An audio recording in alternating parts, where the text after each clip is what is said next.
Hello, good day everyone. I am Glyda. Along with me is Darlene and Julene. We were gonna talk all about our case study that we have. So our case study or research study is about impact of school-wide positive behavior supports on students' behavior in the middle grades. The abstract is in 2000, Skiba said that many schools in 1990 adopted the zero tolerance disciplinary sanctions in youth that are less in suspensions and expulsions. However, there is no evidence that these suspensions and expulsion have positive changes on students' behavior.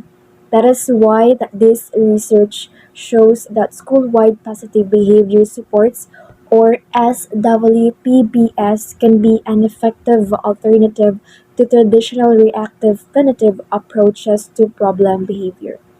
The article also describes that the efforts in establishing preventative measures and interventions have low results in performing. Results indicates a reduction in teacher discipline referrals and students suspensions, including those involving disabilities, and statistically improvement significant on 30 of 57 items of school climate and student resiliency survey.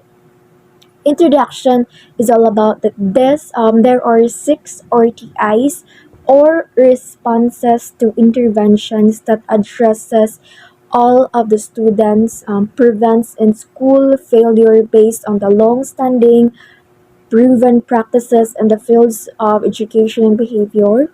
Including this is the applied behavior analysis, differentiated instructions, and data-based decision making, according to Horner and Sugai from 2009. And there are six, as I've mentioned, there are six elements of RTIs, and that includes the first is high quality research-based core general education instruction to all academic areas. The second one is a comprehensive school or district that has a wide system of teaching and supporting positive behavior.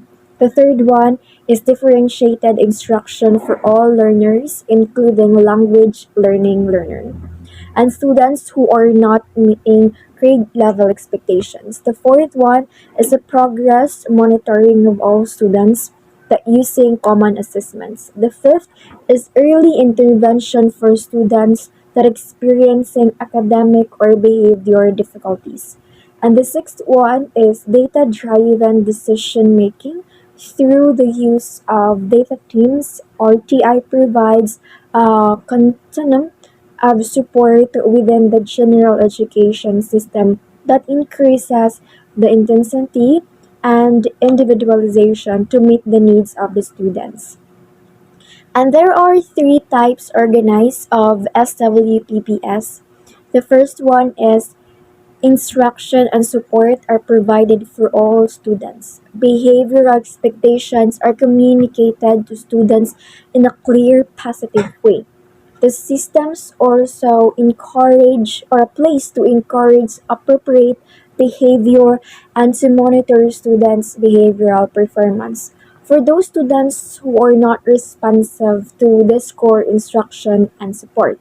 The second theory is that the interventions provide more structured or more intensive interventions. And the last one, or the final theory, is the interventions are designed for students whose behavior are not responsive to theories 1 to 2 and who require more intensive individualized behavior support.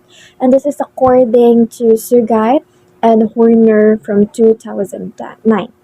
There are two frameworks that were used in this study.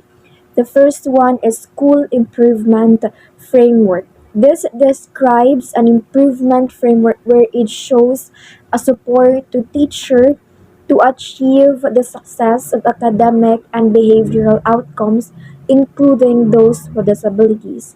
It is also focused on school-wide change where it addresses and coordinated various aspects of the school.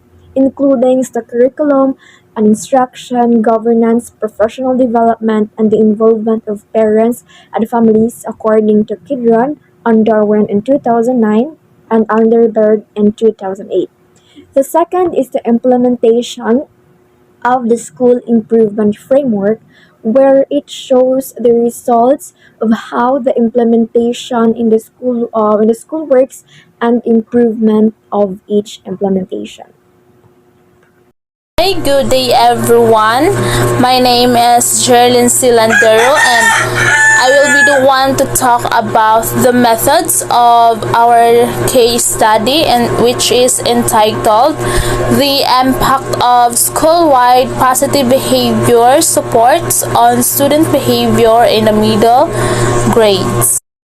Methods of this study is the middle school chosen for this study was purposefully selected because it provided a site where the participants experienced the adoption of school-wide positive behavior supports as a part of a school improvement process for a multi-year period.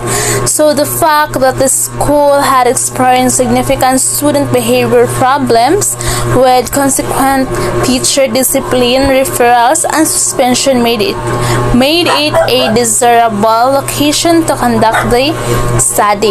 So the participants in the study included the principal, assistant principal, and 4 teachers who were the member of the school data team.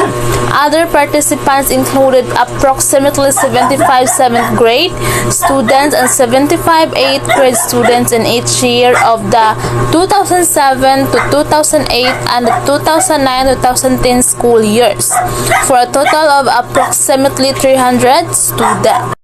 So the reliability coefficients with the various skills on the student survey range from 71 to 92.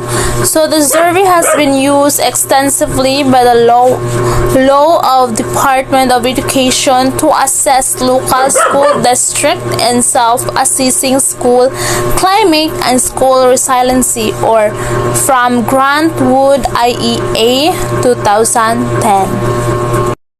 So in the concurrent triangulation strategy employed, there was equal weight given to the collection of qualitative and quantitative data. So this strategy aided analysis because quantitative results could be further explained by themes that emerged from interviews and vice versa.